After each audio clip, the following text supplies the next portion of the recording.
কাবা ঘরের গেলাফ ধরে কানলেও আপনি আমাকে যে মিথ্যা অপবাদটা দিয়েছেন এটা মাফ হবে না যতক্ষণ না আমি মাফ করছি।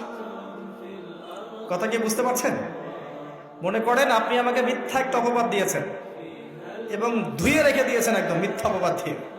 যতক্ষণ আমি আপনাকে মাফ না করছি, কাবা ঘরে গিয়ে গেলাফ ধরে কান্নাকাটি করলো এই পাপ মাফ হবে না।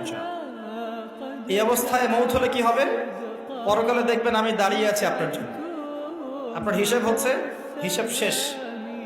আপনি সালাত, সওম, হজ জাকাতের নেকি নিয়ে উঠেছেন, কিন্তু দেখছেন আমি দাঁড়িয়ে আছি, আমার মতো আরো 10 জন দাঁড়িয়ে আছে।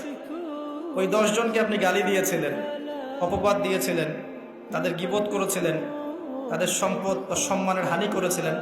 এখন কিয়ামতের মাঠে আপনার নেকি দিয়ে এই ঋণ শোধ করতে হবে, অন্য কোনো অপশন নাই। আর যদি নেকি শেষ হয়ে যায় তখন কি হবে? তখন আমার আমলনামা থেকে কিছু গুনাহ আপনাকে নিতে হবে। আল্লাহ পাক ন্যায় বিচারক। আল্লাহ পাক শুধু গফুর রহিম নন, আল্লাহ পাক শুধু পরম করুণাময় অসীম দয়ালুই নন, বরং তিনি হচ্ছেন ন্যায় বিচারক। ন্যায় বিচারক